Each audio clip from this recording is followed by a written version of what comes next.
el hijo de un empresario. Es decir, yo digo que a mí me parieron, que suena mucho mejor en inglés que en castellano, para ser el director general de una empresa familiar. Sí, claro, notas presión y a la vez notas orgullo, ¿no? Porque de alguna forma te sientes un poco como el elegido, ¿no? Aunque sea más o menos formal la decisión. Y yo no sé si debe ser una regla o una norma, porque cada empresa y cada familia es un mundo, pero yo sí creo que es muy, muy, muy bueno, ¿no? Que los chavales, los hijos, antes de incorporarse al negocio familiar, hagan una cierta carrera profesional fuera. Y lo mejor que puede pasarle a la empresa familiar es que le vaya tan bien que si vuelve a la empresa familiar es porque realmente quiere.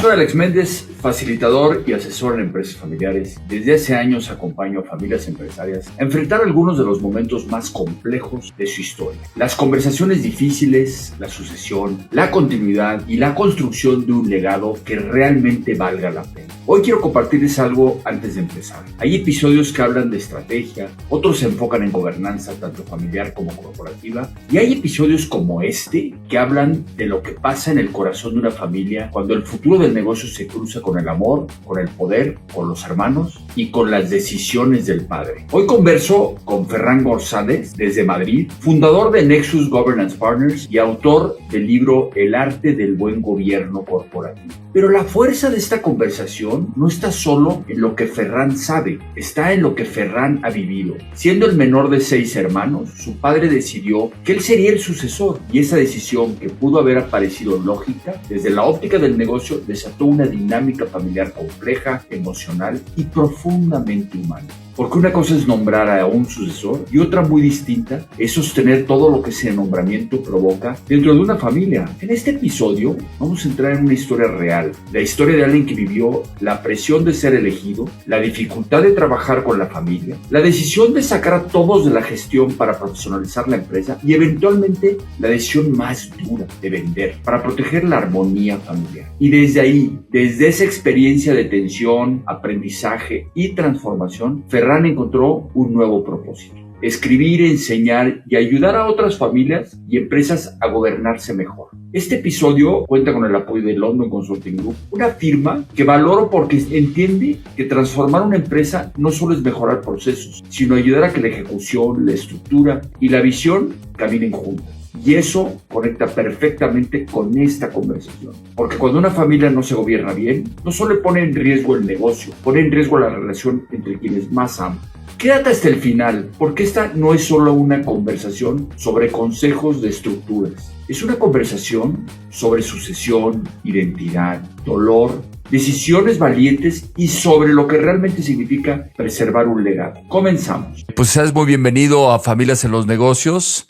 Tengo el gusto de estar con Ferran González desde Madrid, un empresario que se ha decidido reinventar no una, sino varias veces, y creó desde hace algunos años un modelo para ayudar a familias empresarias o empresas privadas o family offices o inclusive a empresas públicas en eficientar su modelo de gobernanza.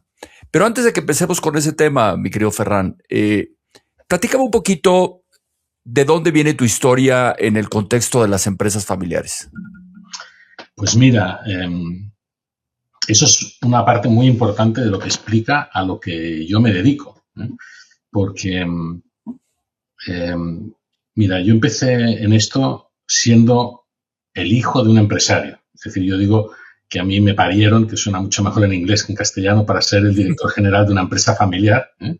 Mi padre era empresario y yo era el pequeño de muchos hermanos, de 6 hermanos. Y mi padre, por la razón que fuera, me designó como el que tenía que sucederle, ¿no? El que tenía que gestionar de alguna forma el grupo familiar. Y siendo el pequeño de todos mis hermanos, pues ahí empezaron todos mis problemas. Por hacer la historia. Me imagino que mucha presión has de haber sentido cuando tu papá decide de los 6 hermanos que eran, y tú siendo el más pequeño, decidir que tú podrías ser el futuro sucesor. Sí, claro, notas presión y a la vez notas orgullo, ¿no? Porque porque de alguna forma te sientes un poco como el elegido, ¿no? Aunque sea más o menos formal la decisión. Pero en el fondo, yo era muy joven entonces, ¿no? Y cometes muchos pecados de arrogancia por juventud, ¿eh? Entonces yo es algo que ni siquiera me planteé, yo daba por obvio, ¿eh? Por una decisión lógica que mi padre de alguna forma quisiera que yo estuviera al frente, ¿no? Pero por hacer la historia un poco corta, porque todas las historias de empresas familiares son muy largas, yo estuve unos años trabajando en una multinacional japonesa antes de incorporarme al negocio familiar, que era un negocio industrial en el sector de la alimentación. Y estuve unos años y eso me dio mucha confianza, ¿no? Porque me fue muy bien profesionalmente y eso me permitió que cuando me incorporé en la empresa familiar te quitas un poquito esa parte de la presión, ¿no? De si estás ahí realmente porque vales o estás allí porque eres el hijo del propietario, ¿no? Del fundador. Yo muchas veces que hablo con hijos de empresarios familiares, ¿no?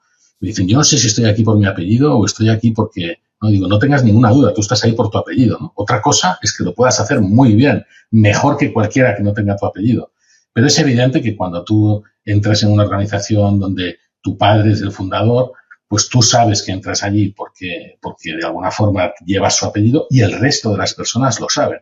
Entonces, el hecho de haber tenido un cierto background antes de incorporarte en el negocio te da mucha confianza a ti mismo, ¿no? Para poder ir con la cara bien alta y decir, bueno, yo ya me he ganado mi reputación, aunque sea corta, pero me he ganado los galones en el sentido de que yo en una organización donde no era nadie, donde era alguien uno más, pues he tenido éxito. Pero hagamos una pausa ahí, Ferran, porque creo que el punto es muy importante para aquellas familias empresarias que nos escuchan. Una buena práctica para aquellas familias que han logrado trascender de generación en generación es que, como regla, ponen a sus futuros colaboradores, no necesariamente sucesores, pero de la familia, a decir, váyanse allá afuera, aprendan cosas, aprendan a rendir cuentas, demuéstrense a sí mismos que pueden traer valor a la empresa familiar si es que quieren ingresar a la empresa familiar. ¿Esta fue una regla que tu papá te puso o fue algo que tú buscaste en tu crecimiento personal y profesional? Pues en realidad ninguna de las dos cosas. Y ahora te voy a dar mi opinión sobre eso. Mi padre me estaba apretando, él quería que yo me incorporara al negocio familiar inmediatamente.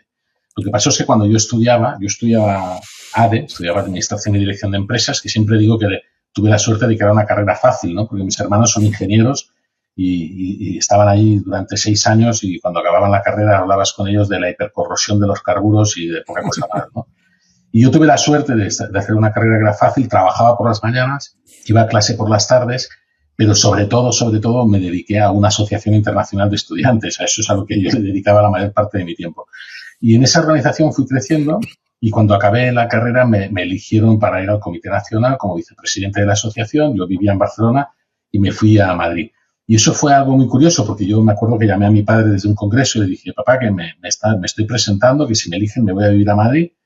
Mi padre me dijo que sí y yo creo que es que o no lo entendió o no lo quiso entender porque cuando pensaba que no me iban a elegir, pero cuando llego y le digo me voy a Madrid me dice, bueno, te vas el fin de semana. Digo, no, me voy a vivir a Madrid. Dice, no, tú te vienes a la empresa que te estoy esperando. Digo, no puedo, ya he cogido el compromiso, no he agarrado el compromiso y entonces tengo que estar un año en Madrid. Y cuando fui a Madrid, al final de ese año conocí a la que fue mi esposa y entonces decidí quedarme 3 años más en Madrid, ¿no? De hecho, no sabía cuántos años me iba a quedar, pero me puse a trabajar en una multinacional y aguanté 3 años hasta que mi padre me dijo un día, mira, o vienes ya o no te esperamos, ¿no? Y firmé un cheque en blanco y me volví. Me volví a Barcelona, me casé, me volví a Barcelona y me incorporó al negocio familiar. Es decir, por él no hubiera sido. Yo tampoco tenía una idea clara de lo que era, pero creo que me fue muy, muy bien. Y yo no sé si debe ser una regla o una norma, porque cada empresa y cada familia es un mundo, pero yo sí creo que es muy, muy, muy bueno, ¿no? Que los chavales, los hijos, antes de incorporarse al negocio familiar, hagan una cierta carrera profesional fuera. Y lo mejor que puede pasarle a la empresa familiar es que le vaya tan bien que si vuelve a la empresa familiar es porque realmente quiere, es porque realmente está comprometido con la empresa, no porque no tenga otra alternativa o no porque sea donde mejor le van a tratar, sino que le vaya tan bien que tenga un dilema entre si volver o no volver. Yo creo que eso es lo mejor que le puede pasar a estos hijos y a la empresa. John Ward, si me permites que yo agarro el micro y no lo suelto, John Ward, que es un gurú de seguridad, decía... Tuve el privilegio de estudiar con él y conocerlo muy bien a John, ahí en Kellogg. Eso, bueno, yo lo conocí en el IMD, ¿no? En Suiza. Pero él tenía una frase que me parecía muy interesante, pero muy injusta a la vez, porque él decía, hay dos tipos de empresario familiar, decía, el que considera que el genio empresarial es hereditario, decía, y los que no tienen hijos. Entonces, porque a nosotros, nuestros hijos, yo tengo 4 hijos, a mí mis hijos me parecen todos maravillosos, ¿no? Me parecen los más inteligentes, los más listos del mundo. Y no necesariamente lo son. Pero por otro lado, la otra cara de esa moneda es que cuando un hijo de una empresa familiar está bien formado, está bien comprometido, está bien alineado, ha conocido el negocio desde que era un niño, es imbatible, ¿no? Es mejor que cualquier directivo externo, pero tienen que darse esas condiciones, porque si no, puede ser todo lo contrario. Pero tú bien lo dices, se tienen que dar todas esas condiciones. Claro. Y la verdad es que pues es bastante difícil que eso suceda. ¿Cuáles eran o fueron tus aprendizajes de realmente colaborar con tu familia, con tu papá, con tus hermanos, si es que tus hermanos trabajaban ahí? ¿Y cuáles eran esos grandes retos que tú, como colaborador, que ya te habías demostrado allá afuera, traías una cierta valía y ciertas mejores prácticas al negocio? Es una muy buena pregunta. O sea, yo diría que el principal reto en una empresa familiar es vencer la carga emocional, ¿no?, que hay dentro de la familia. A mí en mi familia me conocían desde que era pequeño, desde que era un bebé, desde que era un niño, y me conocían no por mi valía profesional. Y yo les conocía a ellos también desde esa óptica, ¿no? Por lo tanto, conoces todos los defectos, tienes unos clichés sobre tus propios hermanos, tu familia, tu padre, ¿no? Entonces, yo digo siempre que en las empresas familiares la carga emocional impide el diálogo racional. Es más importante quién dice las cosas que lo que realmente dice, ¿no? Y eso es un reto muy, muy, muy importante. Para mí, más que el reto profesional, el reto era el aprender de verdad a hablar, ¿no?, entre los miembros de la familia, que es algo muy, muy, muy difícil. Y luego se dio la circunstancia también de que yo era muy joven, muy agresivo, porque yo había tenido mucho éxito y seguía teniendo éxito, ¿no? Y mi padre ya era mayor, ¿no? Y yo creo que él todavía estaba ahí queriendo demostrar que él mandaba, ¿no? Entonces se produjeron una serie de choques que muchas veces eso tiene que ver con el carácter, pero también a veces tiene que ver con los ciclos vitales, que es una lección que yo aprendí tarde, ¿no?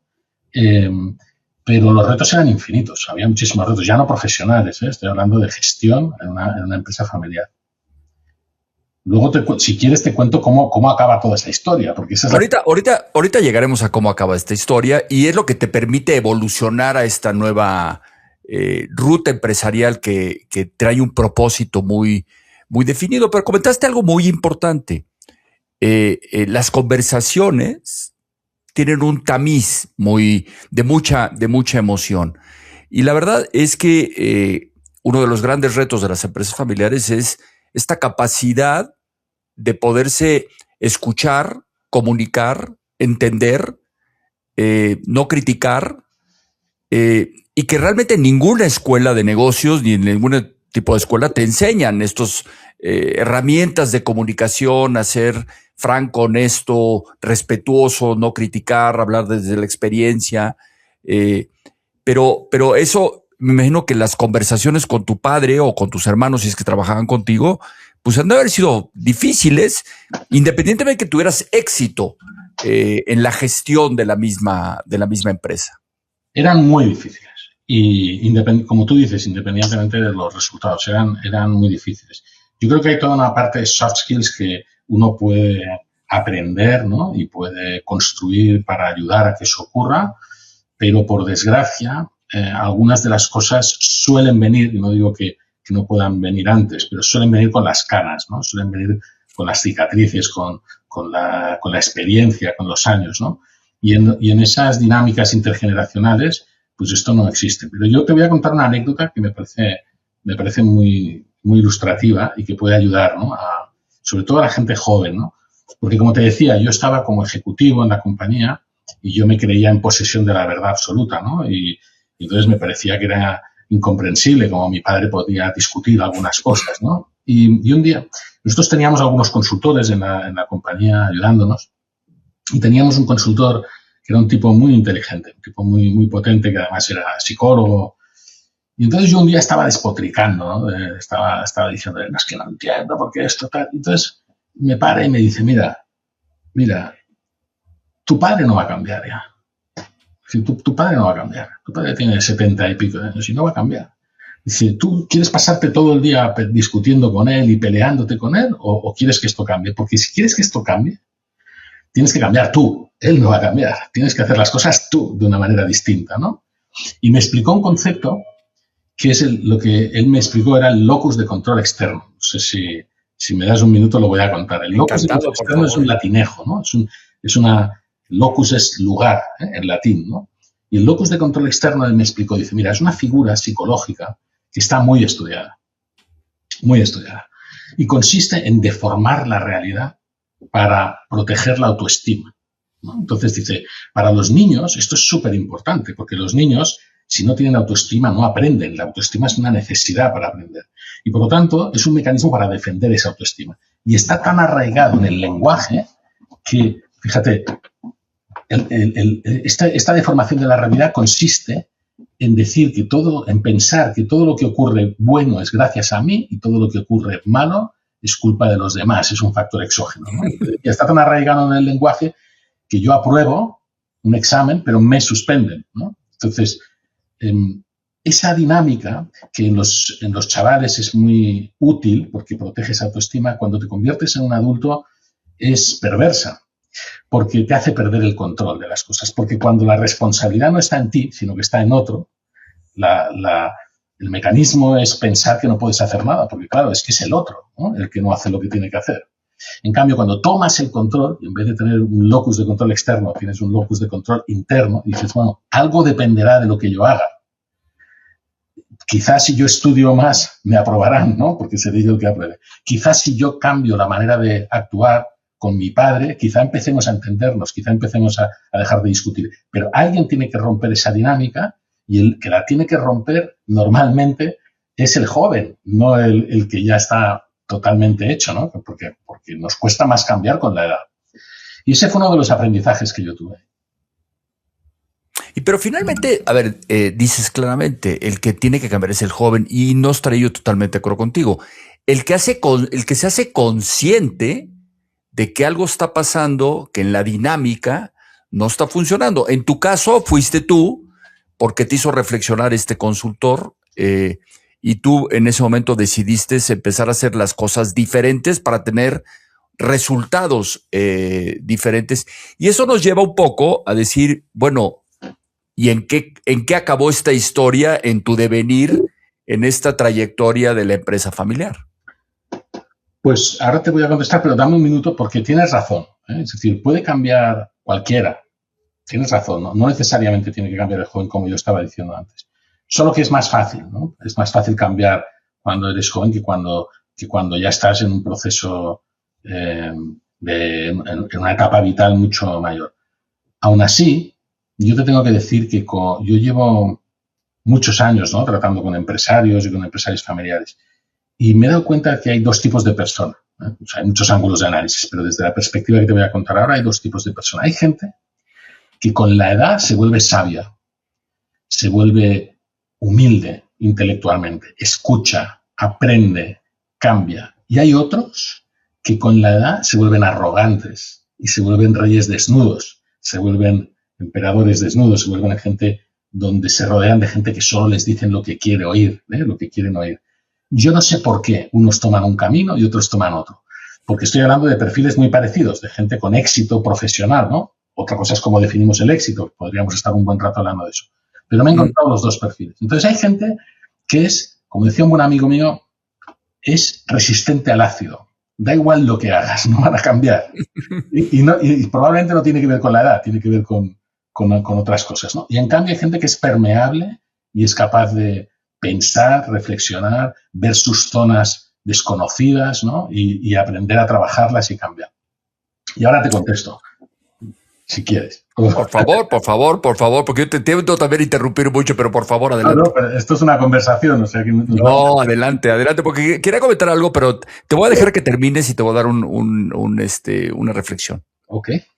Bueno, entonces te contesto lo que me preguntabas antes, ¿no? Esta historia, por hacerla corta, me voy a ir directamente al final. Yo estuve unos años en el negocio familiar y luego impulsé un proceso de profesionalización donde la familia salimos de la compañía. Yo me quedé en el board representando a la compañía en un board de independientes o supuestos independientes y la compañía fue funcionando muy bien, ganaba mucho dinero, crecía, estaba muy sana, ¿no? Desde el punto de vista financiero, pero empezamos a tener conflictos desde el punto de vista de la relación entre los hermanos. Y por hacerlo corto, eso acabó en una interlocución a través de abogados, ¿no? Esa es la reacción habitual. Yo digo que tuve mucha suerte porque mis hermanos escogieron un buen abogado. Podían haberse equivocado, pero escogieron un buen abogado. Y ese abogado no tenía carga emocional. Con lo cual la conversación era mucho más fácil con él que incluso con mis hermanos, porque su bicicleta no había sido ni más grande ni más pequeña que la mía. Él solo defendía los intereses de sus clientes, pero tenía una mentalidad empresarial. No era un desaprensivo que quiso aprovecharse, sino que era alguien que estaba realmente intentando generar valor, ¿no? Pero bueno, el tema es que a base de una serie de circunstancias que son largas de explicar, yo acabé con el control político, ¿eh? Acabé con el control del derecho del 52% de los votos de la compañía, pero con 3 hermanos enfrente que tenían una visión totalmente desalineada con la mía, que no habían estado implicados en la gestión de la compañía, y ya solo quedábamos 4 hermanos y una de las hermanas que sí que había estado vinculada en la compañía había fallecido, había dejado condicionada la herencia de sus hijas a que me cedieran los derechos políticos. Bueno, total, me encontré con el control de la compañía, pero con 3 hermanos enfrente, ¿no? Y mi padre ya había fallecido, mi madre era mayor, y yo pensé, digo, mira, esto va a acabar mal, ¿no? Y hay cosas más importantes que el dinero, yo me quiero tomar el turrón con mis hermanos en Navidad, y tomé una decisión con mucho dolor que fue vender la compañía. Yo no quería vender la compañía, de hecho mis hermanos todos vendieron, todos hicieron cash out y quedaron muy contentos, y yo no vendí ni una sola acción porque yo no quería vender y me quedé como accionista minoritario de un grupo ya mucho mayor. Y vendimos la compañía y eso fue un resultado agridulce, porque yo digo que compañías familiares acaban mucho peor, acaban destruidas la empresa y la familia, pero en cualquier caso, si tú vendes la compañía porque la quieres vender, esto está muy bien, pero si la vendes porque no tienes más remedio, si la vendes para no matarte entre los hermanos, para no destruir valor, eso es un drama, ¿no? Y yo vendí la compañía el día que la compañía cumplía 75 años, rompiendo el legado familiar. Y esa cicatriz es parte de lo que explica por qué mi propósito profesional se transforma y se convierte en ayudar, yo digo, a propietarios en todo el mundo para que no se peguen tiros en los pies, porque los propietarios nos pegamos tiros en los pies todos los días. Y eso ocurre porque, y acabo con esto, ocurre porque yo digo que en las escuelas de negocios nos enseñan a ser ejecutivos, pero no nos enseñan a ser propietarios y no nos enseñan a ser padres de familia. Y las familias también se gobiernan y los propietarios también tienen un rol distinto al de los ejecutivos. Y a nosotros nadie nos habló de gobernanza corporativa ni de gobernanza familiar hasta que fue demasiado tarde. Y ya no tuvimos más remedio que vender la compañía para que acabara lo mejor posible. Y esa cicatriz se convirtió en mi propósito. Sin embargo, a ver, déjame echarme un paso para atrás. Comentaste cosas muy interesantes desde el contexto de la gobernanza, tanto de la familia como del negocio. Ustedes toman la decisión en un momento dado de la compañía de salir todos de la gestión y profesionalizar e institucionalizar el negocio.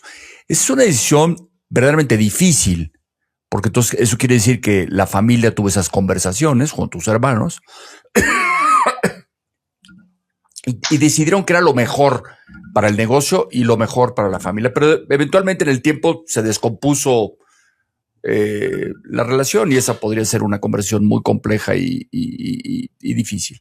¿Por qué toman esa decisión desde el punto de vista familia, negocio, gestión y toma de decisiones en ese momento, y en qué los benefició y en qué los perjudicó? Sí, pues mira, es muy interesante la pregunta y tiene muchos matices. La decisión pasa porque la decisión la tomo yo, que soy quien está gestionando la compañía, ¿no? Y esa decisión se toma de una manera que no es drástica. Es decir, hay algunas personas de la familia que despedimos directamente porque consideramos que bueno, pues que no están suficientemente bien alineados, por decirlo de una manera suave, ¿no? Y tomamos una decisión que es difícil porque cuando despides a un primo o a un tío o a alguien que está casado con la prima de tu madre, pues eso genera toda una serie de conflictos, ¿no? Pero nos ayudó mucho a tomar esas decisiones que en ese momento, cuando yo llego a la compañía no está funcionando bien. Y entonces eso en una situación de crisis, estoy hablando del año 91, 92, 93, plena crisis coyuntural, ¿no? Pues eso te ayuda a poder tomar ese tipo de decisiones. Y cuando ya la compañía gana dinero otra vez, crece y funciona, es cuando tomamos una decisión de salirnos, ¿eh? Y es una decisión que impulso yo con arrogancia, ¿eh? Porque yo nunca llamaría profesionalizar a una empresa familiar, sacar a la familia de la empresa, porque la familia puede ser tan profesional como cualquier otro profesional. Pero en aquel momento a mí me pareció que profesionalizarla, yo decía entonces, ¿no? Nos ayudaría. ¿Y cuál era el racional que había detrás? El racional era, mira, como si estamos algunos, los demás se van a sentir con derecho a estar, porque no tenemos un protocolo, no lo teníamos establecido, que fijara las reglas de cómo se incorporaran los miembros. Yo pensé, digo, mira, los que somos buenos, con esa arrogancia, yo me consideraba profesionalmente muy bueno, decía, oye, los que somos buenos, ya haremos nuestra carrera profesional fuera de la empresa familiar. Y los que son malos, déjame decirlo así, pues por lo menos no harán daño, ¿no? en la compañía, ¿no? Y, oye, que pongan la mano a final de año y ya cobrarán los dividendos. Pero vamos a dejar que haya profesionales externos que gestionen la compañía y nosotros vamos a monitorizarles, vamos a asegurarnos de que lo hacen bien desde un órgano de gobierno que es el Consejo de Administración. Este fue el racional. Nos trajo cosas buenas y nos trajo cosas malas. Porque, por cierto, te decía que lo hicimos sin hacerlo de una manera drástica. Le dimos todo el tiempo que necesitó a cualquiera para que se fuera. Había algunos que era mucho más fácil que nos recolocáramos en el mercado porque llevábamos menos tiempo, porque teníamos una función que nos permitía más fácilmente cambiar. Y luego había, por ejemplo, recuerdo una hermana mía que llevaba 10 años en la compañía en un área muy técnica, en una compañía que es de un sector muy estrecho.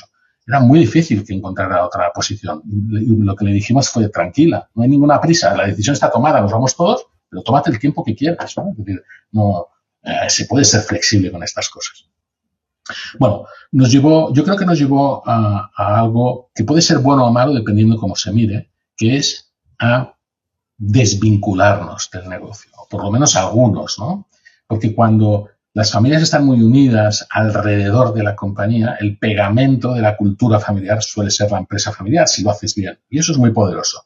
Pero cuando ya todo el mundo se desvincula, ¿no? de la compañía y cada uno sigue su vida, esa vinculación se hace más difícil. Entonces cada uno empieza a tener sus intereses y permanecer unidos alrededor de algo donde no estás implicado es mucho más difícil, ¿no? También es verdad, yo siempre digo, que un legado no se tiene que convertir en una condena, ¿no? Es decir, a veces un padre dice, oye, yo dejo el negocio a mis hijos y quiero que ellos sigan todos en el negocio. Y eso puede ser una condena, no necesariamente. Entonces hay que ver cómo se interpreta el legado. El legado es la fábrica de muebles que nos dejó papá, ¿no? Que no es nuestro caso, era de otra cosa, ¿eh? Pero la fábrica de muebles y tenemos que estar todas las generaciones siguientes haciendo muebles. O el legado lo podemos entender como el ser empresarios y el generar valor a través de una empresa. Se puede entender de muchas formas el legado y eso te permite más flexibilidad para hacer otras cosas. No sé si me estoy explicando. Totalmente, totalmente. Porque esta palabra de legado es muy compleja de definir y sobre todo para cada quien. ¿Dónde o cómo queremos que nos recuerden el día de mañana? Porque construimos una empresa muy potente que genera mucho dinero, o porque dejamos una familia muy unida, o porque ayudamos mucho. Entonces, y cada persona tiene su tema de legado y eso nos lleva a lo que hoy estás haciendo. Terminas por vender la compañía, terminas por vender tu participación y entonces ahora decides decir, ¿cómo puedo ayudar en este contexto de propósito personal de Ferran, en donde ya es un hombre mucho más maduro, mucho más reflexivo? menos arrogante, porque todos tenemos un pedacito de arrogancia y de ego. Eso no nos lo vamos a quitar, algunos se nos disminuye con el tiempo, pero nada más se matiza. ¿Qué decides en este momento de decir, yo donde voy a ayudar es en crear una comunidad para poder exponenciar ese crecimiento y ayudar a tus compañías, pero desde el modelo de la gobernanza corporativa? ¿Y por qué escoges el tema de la gobernanza corporativa? Porque ustedes en Nexus no hacen otra cosa, realmente apoyan a familias, a empresas privadas, a family offices, a empresas públicas, privadas, lo que tú quieras, pero en este tema de, a través de un buen modelo de gestión, de proceso, de medición, ayudar en ese contexto. ¿Y cómo nace este espíritu de decir, esto es lo que voy a crear hoy? ¿Qué te llevó a ese momento en tu vida? Bueno, pues eso no fue inmediatamente después. O sea, hay que entender que yo siempre explico que hay tres hilos que confluyen y me llevan a donde estoy, ¿no? El primero es el más importante, es el que te he contado. Es una cicatriz donde yo digo, oye, nosotros tuvimos que vender la compañía, que por cierto yo no vendí, ¿no? O sea, yo me quedé, pero vendimos la compañía porque nadie nos habló de gobernanza familiar y corporativa, ¿no? Por lo tanto, esa espina se me quedó de clavada. Y el racional detrás es cuánta gente conseguiría no tener que vender su compañía o no destruir compañías y familias si alguien les hablara de gobernanza corporativa y de gobernanza familiar. Luego tienen que hacer su trabajo también, no basta solo con que se lo expliquen. Pero es que a ver, déjame decirte una cosa, que yo siempre lucho mucho con las familias cuando estoy dando pláticas, y es que ustedes tienen que pasar, les podemos hablar mucho de gobernanza familiar y gobernanza corporativa y los beneficios y todo lo que les va a ayudar en el futuro para trascender transgeneracionalmente, pero las familias tienen que tomar la decisión de pasar de la reflexión a la acción. Eso es. Sí, la reflexión sin acción no sirve para nada y esa es una decisión que tienen que tomar ellas. Por eso yo les hablo muchas veces también del locus de control externo. Yo les digo, si ustedes miran fuera, nada va a ocurrir. Solo ustedes pueden cambiar cómo quieren gobernar su familia y su empresa, ¿no? Por lo tanto, porque tienen el poder, tienen el control. Entonces, son ellos los que tienen que tomar la decisión. Eso es así. Entonces, pero por eso parte de lo que yo hago ahora mismo es divulgación. O sea, yo me dedico a ayudarles cuando me piden que les ayuden, pero yo me paso el día en los aviones dando charlas por el mundo sobre gobernanza corporativa porque, oye, algo cala, ¿no? Y si les queda algo, yo siempre les digo, mi intención no es que salgan de aquí con una receta, mi intención es básicamente que salgan de aquí entendiendo que lo pueden hacer mejor y con ganas de replantearse cómo pueden gobernar mejor su compañía para generar valor, que no solo es económico, sino de muchas otras formas, a todos los stakeholders, incluido el stockholder. Pero bueno, volviendo a la respuesta la pregunta que me hacías, ¿no? Son tres hilos, ¿eh? El primero es esa cicatriz. El segundo es que yo cuando salgo de la empresa familiar me voy a Stanford, vuelvo a España y empiezo a trabajar en diferentes industrias como HireCon, ¿no? Como profesional independiente, ¿no? Como profesional, dependiente, trabajando para terceros. Estoy unos años en telecomunicaciones, voy cambiando de industria, ¿no?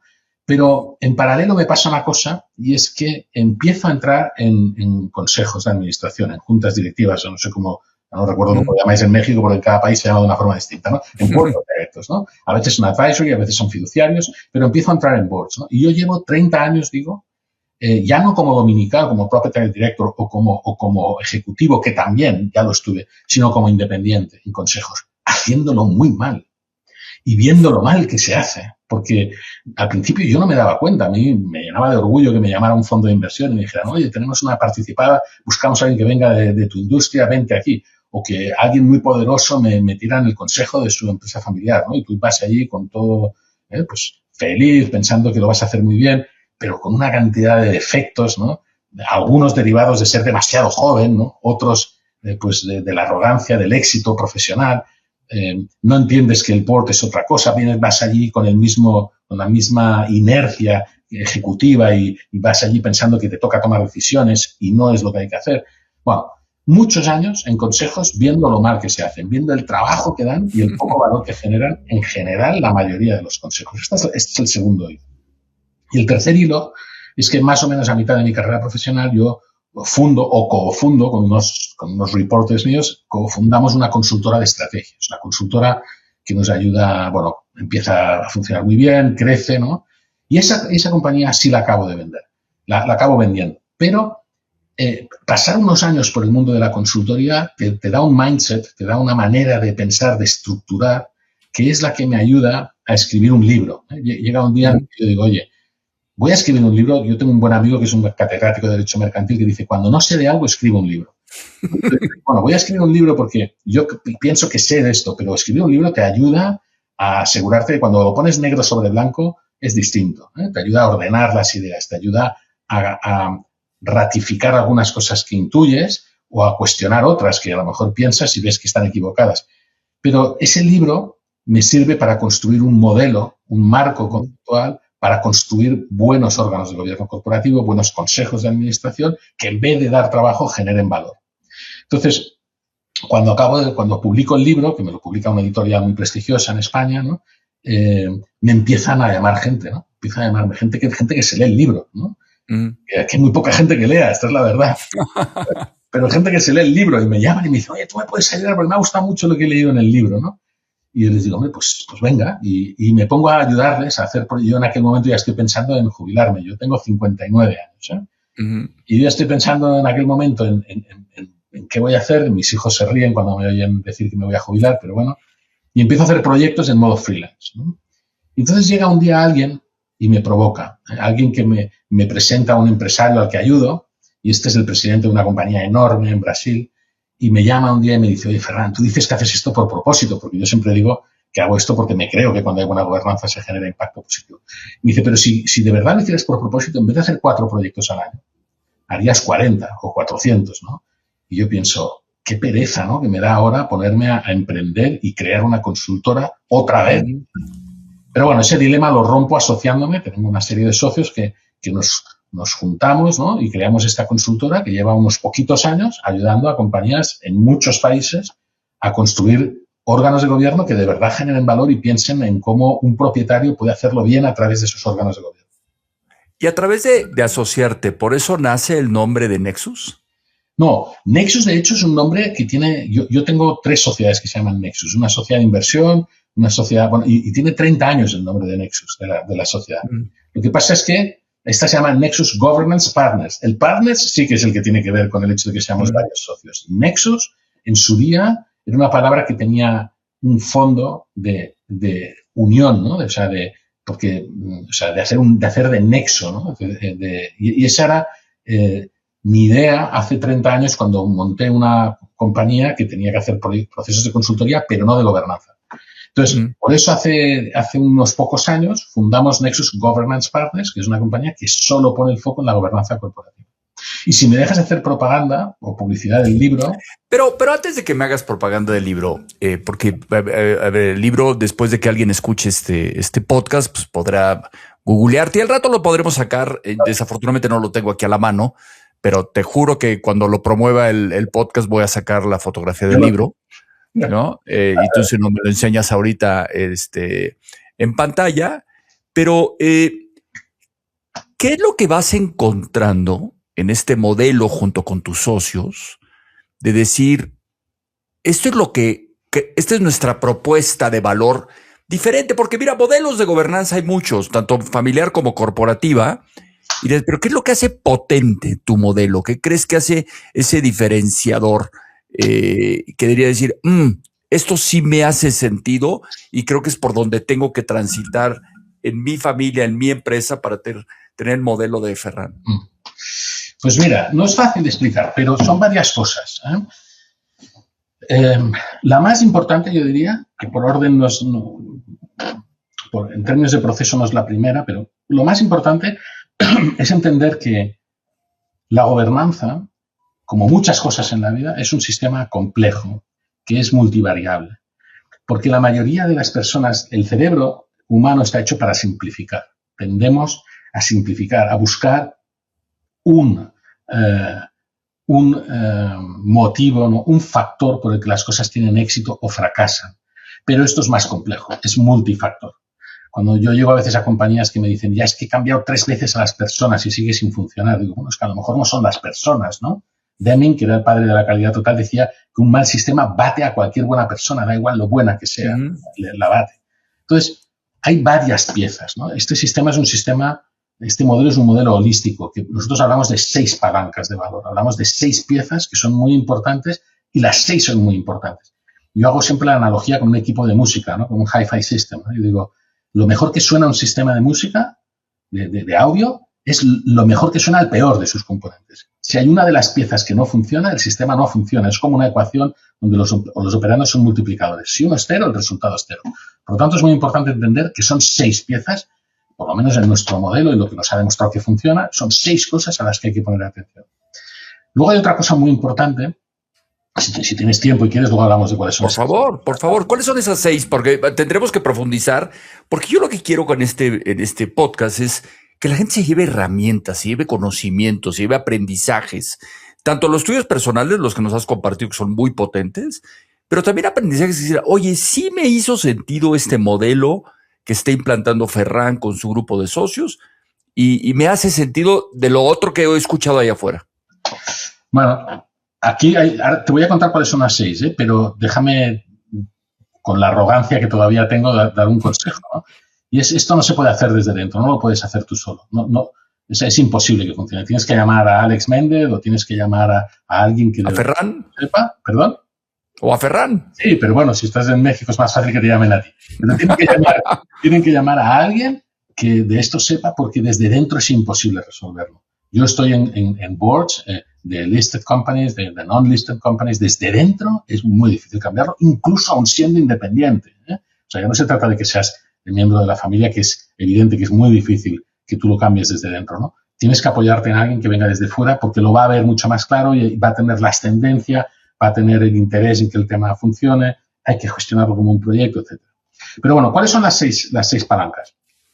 Mira, la primera palanca es tener claro para qué queremos la gobernanza corporativa. Y parece algo muy evidente, pero no lo es. Yo siempre digo que es muy fácil ponerle la cara roja a todos los miembros de un board preguntándoles por separado para qué están ahí.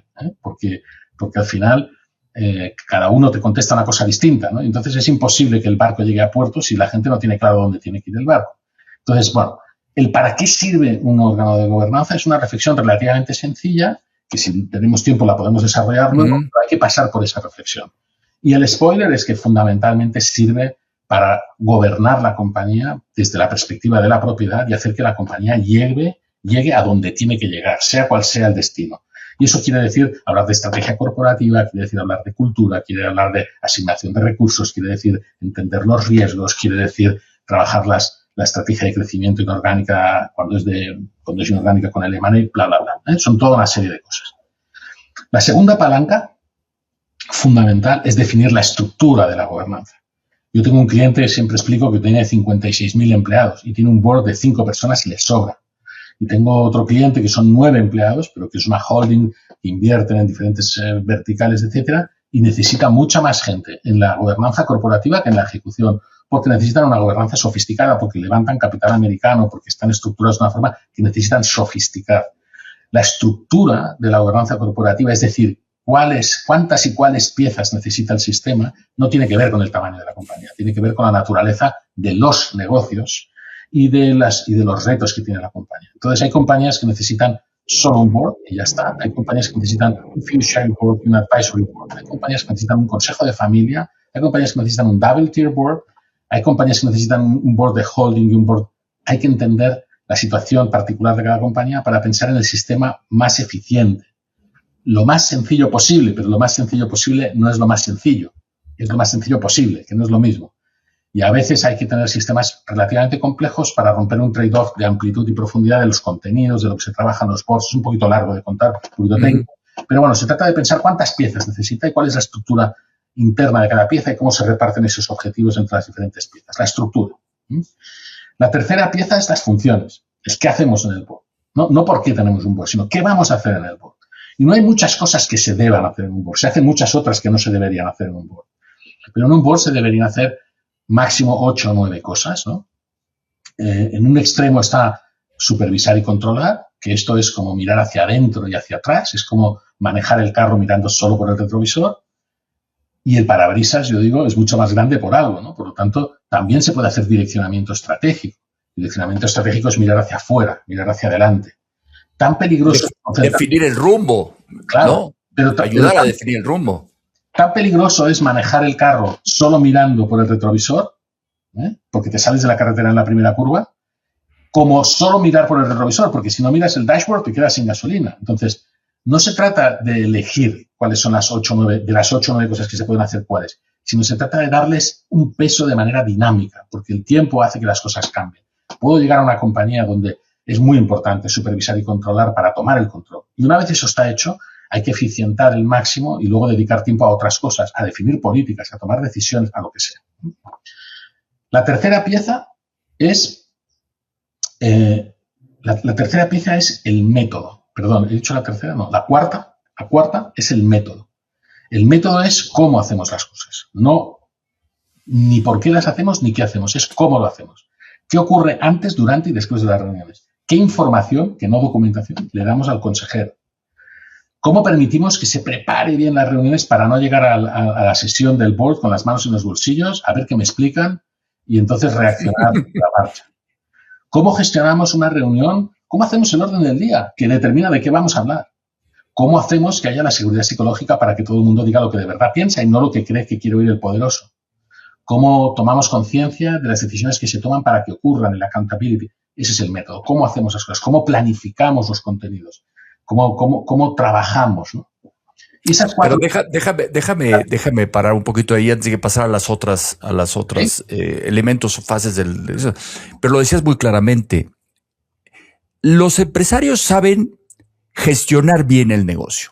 Por eso han tenido éxito, ¿no? ¿Lo podrían hacer mejor? Sí, seguramente lo podrían hacer mejor. Pero cuando se trata de cambiar la forma de gestionar con métodos, estructuras, procesos de gobernanza, por eso no lo pueden hacer solos, porque eso sí no lo saben hacer. Es como decir, ahora vamos a hacer pastel de chocolate, pero con una receta nueva que yo no me la sé, pero que solo la esposa de mi amigo se la sabe y mejor que nos venga a enseñar. Un poquito por eso es que no lo pueden hacer desde adentro, ¿no? Desde cosas muy sencillas que ahorita tú nos planteabas. ¿De qué temas vamos a hablar? ¿Cómo los vamos a hablar? ¿En qué orden los vamos a hablar? ¿Cuánto tiempo le vamos a dedicar a cada tema? ¿Cómo vamos a permitir que aquellos que se sienten en la mesa sí agreguen valor porque la información que les dimos fue la adecuada y no fue una perorata de 37 láminas en PowerPoint que no pudieron entender? Entonces, por eso es tan difícil, de repente, para los empresarios decir, oye, sí necesito a alguien de externo que me venga a auditar y decirme cómo va a ser esto nuevo, ¿no? Pero continúa, mi querido Fernando, en tu proceso. Déjame profundizar sobre esto que estás diciendo porque es súper interesante y tienes toda la razón. Pero hay situaciones distintas. O sea, por ejemplo, es diferente. Un emprendedor de éxito es un rey sol.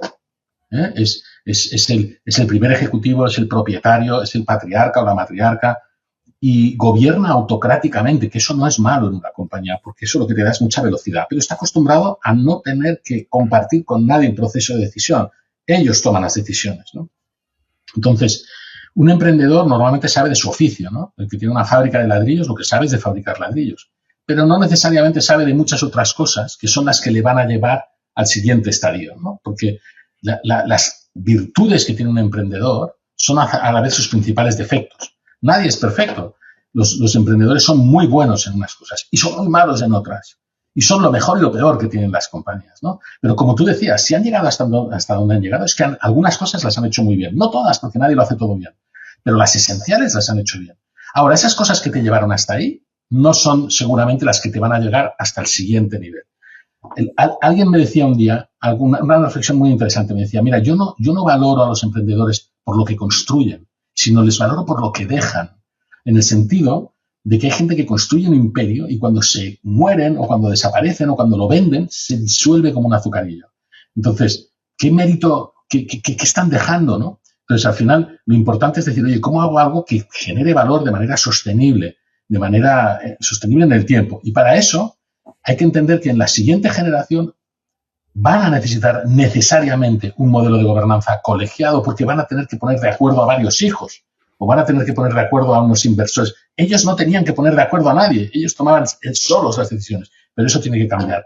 Y si tú no dejas eso resuelto, les dejas un problema. Y un problema serio, porque tú tienes la ascendencia, el liderazgo. Mira, muchas empresas familiares mueren por falta de liderazgo. En la primera generación el liderazgo es natural. En la segunda generación puede haberlo, pero no necesariamente. Entonces hay que trabajar como ese liderazgo. Bueno, pues eso es lo que pasa en una compañía que son emprendedores. En una compañía que está en segunda o tercera o cuarta generación, las dinámicas son otras, pero vuelve a pasar lo mismo. No tienen por qué saber de lo que hay que hacer desde la perspectiva de un propietario porque nadie les ha enseñado a ser propietarios. Y un board bien diseñado les acompaña en todo ese proceso y les ayuda a hacerlo bien. Ahora sí, sigo si quieres con la quinta y la sexta. Por favor. 2 palancas más, hablábamos. Las 4 primeras, decíamos, ¿no? Tener claro los objetivos, para qué, la estructura, las funciones, lo que hacemos y el método, cómo lo hacemos. Pero ahora vienen las 2 más difíciles y las más potentes, que son las personas. Cómo elegimos a las personas. Y el liderazgo. Cómo lideramos una compañía desde la perspectiva corporativa. Cómo lideramos un board of directors, ¿no? Cómo lideramos un consejo de administración para que esto ocurra bien. Y son las más difíciles, porque las personas somos todos muy raros, somos todos muy complicados, ¿eh? Yo tiendo a explicar mis rarezas. Tengo una socia que me dice, todos somos raros, pero tú lo explicas. ¿Ya? Bueno, es que las personas somos todos especiales, somos todos, ¿no? Entonces, y además en los consejos de administración con la cabeza muy bien ordenada y con los egos muy grandes también. No es nada fácil gestionar eso, ¿no?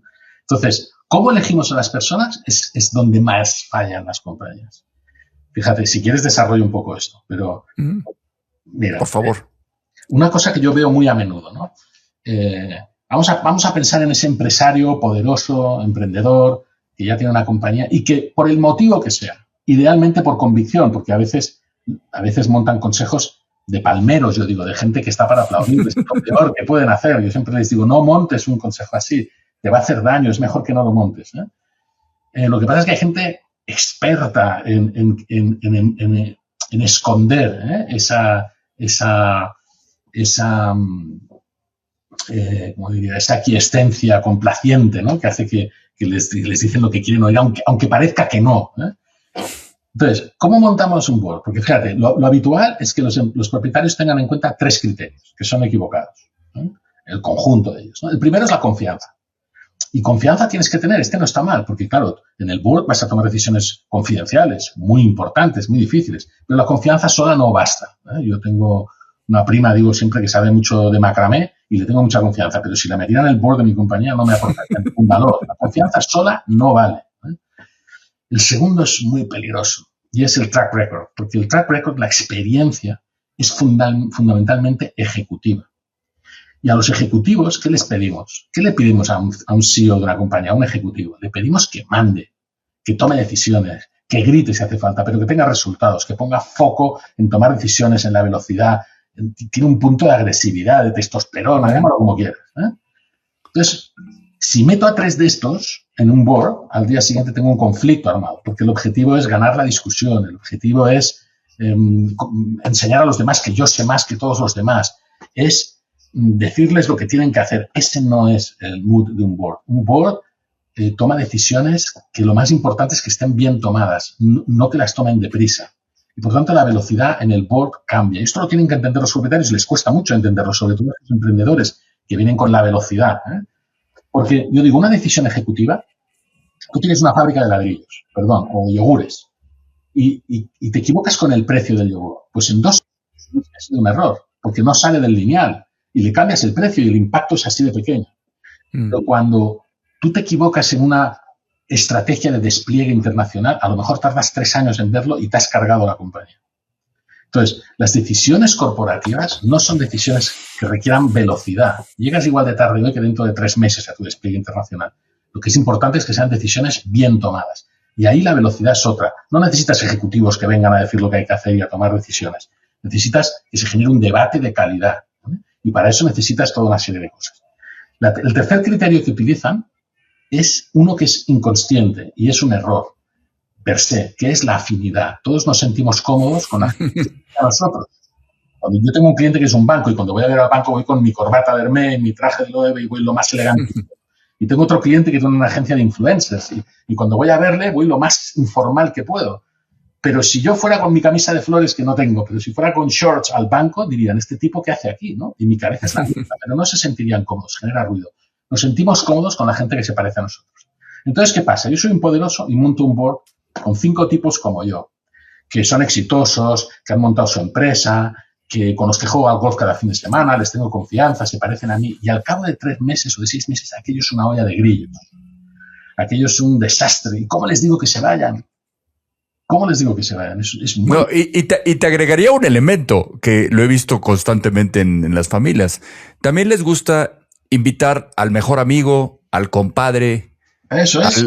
al compañero del club con el que juega dominó porque es el más adecuado, o su compañero, tú que yo estamos en YPO, que también su amigo de foro porque es el que mejor lo entiende, mejor lo escucha, o decide traer, oye, vamos a traernos al mejor cliente o que fue mi mejor cliente, o al proveedor, Entonces son también ciertos errores que los empresarios hay que hacerles notar, que por eso hay metodología atrás de a quién vas a escoger, y también alineado, y tú estarás de acuerdo conmigo, a los retos estratégicos o estos hitos estratégicos que la quiere lograr en los próximos 3 a 5 años. Es exactamente eso, Alex. O sea, nosotros hablamos de 9 criterios para seleccionar candidatos, no esos 3 que son equivocados, ¿no? Uno de los criterios más importantes es el que has dicho tú, es el conocimiento afín a los retos. Yo hablo a veces con headhunters que lo hacen muy mal. Que dicen, no, es que en el board debe haber un tipo que sepa de marketing, uno de finanzas. Es un error. Eso es replicar el ExCom, el Executive Committee, y eso es tener un problema al día siguiente porque se están peleando y solapándose. Hay otros que te dicen, no, como yo fabrico ladrillos, necesito gente que sepa de ladrillos. No, de ladrillos ya sabes tú. Si tienes un problema en la fábrica de los ladrillos, agarra a un super experto en ladrillos y lo contratas de consultor de los ladrillos. Pero, o en gestión operativa, ¿no? Pero, y tratando de eficientar un poquito el tiempo, porque también el tiempo es una barrera en este tema de los podcasts, pues porque la gente se cansa.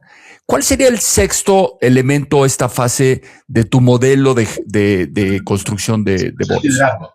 O sea, el quinto es las personas, cómo elijo las personas, y el sexto es cómo lideramos. El problema del líder es que tiene que hacer cosas que son de naturaleza muy distinta, y es difícil encontrar un líder que se sienta cómodo en las diferentes cosas que tiene que hacer. Por ejemplo, poner foco en el cumplimiento normativo, porque si no acabas en la cárcel. Y si no lo hace el líder, nadie lo hace. O, por ejemplo, entender que esto es un sistema entrópico que se desmonta, ¿no? Que hay que irle poniendo pegamento. O la gestión política de esos consejeros, que son gente con egos importantes y cabezas bien amuebladas. Son difíciles de gestionar, pero un buen líder es un buen gestor político. Es alguien que... La política es inherente al ser humano, no es ni bueno ni malo, pero tú tienes que gestionar esos conflictos antes de que ocurran. Lo que se hace entre las sesiones del consejo es más importante que lo que ocurre en la sesión del consejo. Y un buen chair es el último en hablar, porque es el poderoso. Es un primus inter pares, es el que exprime el limón, es el que hace es el que saca lo mejor de cada uno. Perdón, que escucha. Y el que escucha. Y el que hace que digan, el que saca. O sea, ser un buen líder no es nada evidente, no es nada fácil. A veces se lo cuento a gente que es líder y me dice, pues yo no sé hacer esto, búscame a alguien que me lo haga. No, a veces es una poner un chairman independiente que esto lo sabe hacer bien. A veces, no siempre. Entonces, bueno. Pues mira, lo que sí interpreto de esta conversación, Ferran, es que aquellos que están pensando en llevar a su compañía al siguiente nivel, porque ya pasaron de esta reflexión a la acción y deciden que sí requieren de un poco de ayuda en el tema de la gobernanza corporativa para ayudarlos a tomar mejores decisiones. Tu modelo me hace muchísimo sentido porque está bien estructurado, tiene fases, tiene elementos que se construyen unos a otros, se complementan en ese sentido. Y regresando un poquito a ti y volviendo a tu propósito, ¿dónde visualizas propuesta de valor que traes tú para los próximos 10 o 15 años y que así recordarán a Ferran en el tiempo? Pues mira, desde la perspectiva profesional, no la personal, ¿no? Pero desde la perspectiva profesional, a mí me encantaría, pensando en grande, convertir nuestro discurso en el referente de la generación de valor para los órganos de gobierno de las compañías en el mundo, ¿no? Entonces, pensando en grande, ¿no? Esto es lo que a mí me encantaría que ocurriera, ¿no? Lo que me gustaría que pasara. Y esas palabras hay que desglosarlas un poco, porque cuando hablamos de generación de valor, la gente solo piensa en valor económico. Pero hoy la sociedad no tolera compañías que están solo pensando en generar valor económico. los recursos que necesita la compañía, el talento, quiere trabajar en compañías que les da otras cosas que no son solo dinero. El dinero incluso, quieren estar metido en compañías que están pensando, y esto no es woke, esto no tiene nada que ver con ser woke, tiene que ver con entender realmente quiénes son los stakeholders a los que se puede generar valor y de qué forma se les puede generar valor, que insisto, no solo es económica, pero también. Entonces, mi postulado es que cuando hay buen gobierno, se genera valor para todos los stakeholders y esa es la única manera, de generar valor de manera sostenible a largo plazo para el stockholder, para el accionista. Y esto, quien lo entiende, lo ve a la primera y entonces apuesta por gobernar bien sus compañías. Y el que no, pues no lo ve, ¿no? Y más tarde o más temprano acaba pasándole factura. Esta es mi lectura. Y lo que me encantaría es que eso se convirtiera, el discurso que es mucho más complejo que eso, en el referente, ¿no? Que cuando alguien piense en cómo podemos mejorar la gobernanza corporativa, pues piense en Alex y en Ferran y nos llamen, o a ti o a mí, que tú lo harás igual de bien que yo seguro, para que les ayudemos a diseñar sus órganos de gobierno. Como tú bien sabes, y lo hemos tenido en conversaciones preparatorias para poder estar aquí sentados, es que yo me enfoco muchísimo más en la gobernanza familiar. No que la gobernanza corporativa no me guste, al contrario, me encantan modelos como el tuyo que creo que agregan muchísimo valor y son totalmente complementarios con el tema de la gobernanza familiar, que es igual o más compleja que la corporativa, pero tú bien sabes que en el contexto de las empresas familiares está la parte de la familia, el negocio y la propiedad. Entonces, todo tres círculos complejísimos como en las pistas de los circos, ¿no? Las tres están jugando al mismo tiempo y lo difícil es cómo haces que se balanceen en el tiempo. Yo sé que tienes bien definido hacia dónde vas y dónde quieres llegar y estoy seguro que tus socios están alineados contigo. Y te agregaría un elemento que puede ser interesante a tu reflexión futura de legado. Así como tú que tienes 4 hijos y tus socios seguramente también tienen hijos, ¿están visualizando que alguno de los hijos de los diferentes socios le tomen interés a este tema y eventualmente quieran tomar la batuta en el tiempo, haciendo lo que hagan bien en su momento? Qué pregunta más interesante, porque, mira, yo digo que siempre hay una diferencia entre una empresa familiar y una familia empresaria, ¿no? Para mí una empresa familiar no es una elección. Tú eres una empresa familiar si el control de la compañía está en manos de 1, 2 o 3 accionistas, independientemente de que luego estén implicados en la gestión o no. Luego, si están implicados en la gestión, más familiar aún si quieres.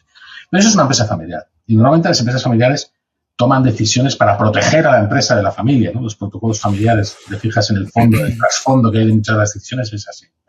Una familia empresaria es otra cosa. Una familia empresaria es una familia donde quien tiene la ascendencia, quien lidera, proactivamente toma una decisión de que la empresa sea el pegamento de la familia, ¿no? La empresa sea la que construye los valores alrededor de los que la familia interacciona, ¿no? Y por lo tanto es el pegamento de la familia. Y entonces empiezas a hacer cosas desde que los chavales son muy pequeños. Yo esta lección, este aprendizaje lo tuve mucho más tarde.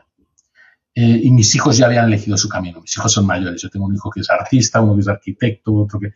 Entonces, esa lección, ojalá yo la hubiera oído hace 20 años, porque probablemente hubiera tomado otro tipo de decisiones. En vez de dejarles a ellos elegir, probablemente les hubiera inducido, porque los chavales necesitan guía. Y si nosotros pensamos que ser empresario es algo de lo que hay que sentirse orgulloso, ¿por qué no? Mientras necesitan guía, no les empujamos, les acompañamos a que y luego acaben tomando sus decisiones.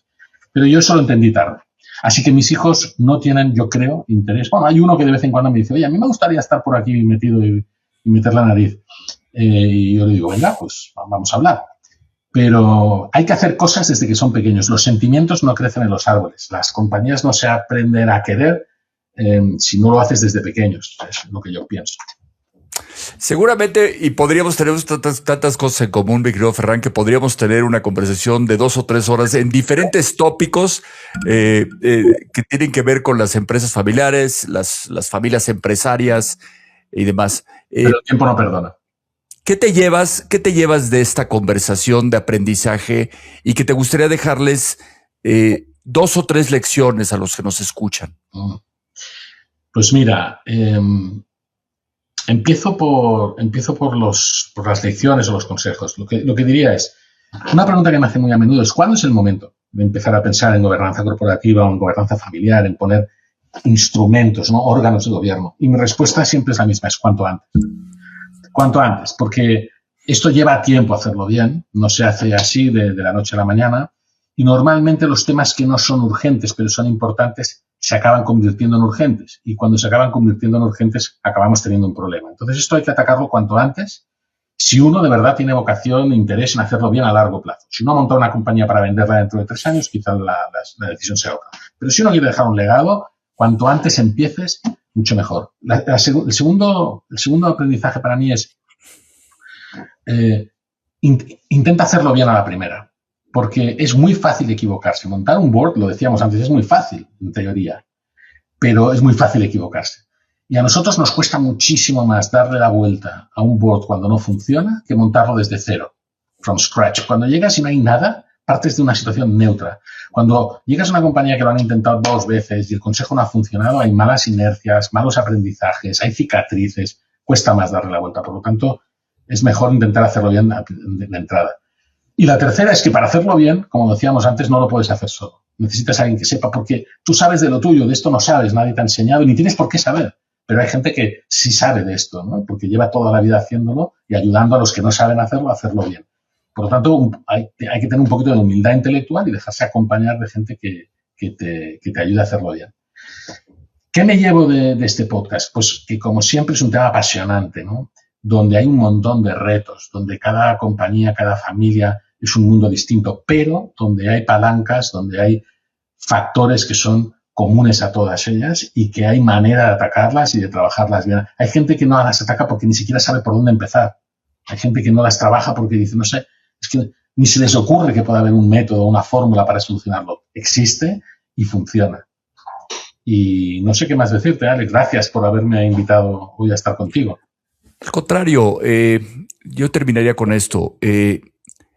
Este podcast es parte de mi propósito y me gusta compartirlo con alguien como tú, que tiene el mismo propósito: compartir nuestras experiencias, aprendizajes de historias de otros empresarios exitosos como tú, y que de aquí se lleven una lección, un aprendizaje y digan, ok, lo que me resonó de lo que dijo Ferran me gusta y me permite llevar en mi cerebro desde la reflexión a la acción, o lo que dijo Alejandro también en ese sentido. Por eso hago este podcast, porque es parte de mi propósito de compartir, de difundir y que la gente diga, ya estoy listo para poder empezar. Como bien decías tú, ¿cuándo es el mejor momento? Cuanto antes. Ayer. ¿Sí? Ayer. Y como bien decía, en algún momento alguien decía, ¿cuándo es el mejor momento para plantar un árbol? Hace 20 años. ¿Cuál es el segundo mejor momento? Hoy. ¿No? Gracias, mi querido Ferran, por esos tiempos y estos minutos que me dedicaste a Familias en los Negocios. Muchas gracias, Alex. Encantado. Después de escuchar a Ferran, yo me quedo con una reflexión muy profunda. En las empresas familiares, las decisiones más importantes casi nunca son de negocio. También son decisiones emocionales, decisiones que tocan la identidad, el lugar de cada hijo, la relación entre hermanos y la forma en que una familia quiere recordarse a sí misma en el tiempo. La historia de Ferran nos deja varias lecciones. La primera de ellas, nombrar a un sucesor no basta. La legitimidad no se hereda por decreto. Se construye con preparación, con resultados, con humildad y también con mucha inteligencia emocional. La segunda de las lecciones, te diría que es cuando una familia evita las conversaciones difíciles, el costo tarde o temprano aparece y muchas veces aparece en forma de distancia y de desgaste o de ruptura. La tercera de las lecciones que yo aprendí en este podcast es profesionalizar una empresa familiar no significa perderla, a veces significa salvarla. Y en algunos casos, incluso vender. Puede ser una decisión de amor y de responsabilidad cuando lo que se busca es proteger ese algo más grande que el activo, la armonía familiar. La cuarta de las lecciones es que el gobierno corporativo no es un lujo, es una necesidad para todas aquellas familias que quieren pasar de la intuición a la estructura, del control personal a la institucionalización y de la reflexión a la acción. Y quizá la lección más inspiradora de todas es las experiencias más difíciles de la vida también pueden convertirse en propósito. Ferran tomó una historia compleja dentro de su propia familia y la transformó en una misión para ayudar a otros. Gracias por acompañarme en Familias en los Negocios. Y hablando de crecimiento real, en London Consulting Group, creemos que la transformación comienza cuando los líderes deciden actuar. Growth Stories, una serie que presenta casos de éxito de líderes que transforman visión y estrategia en acción. Descúbrelo en nuestro canal de YouTube y landing page. Hoy observas, mañana puedes liderar el próximo Growth Story, reimaginando los resultados, redefiniendo el futuro. London Consulting Group.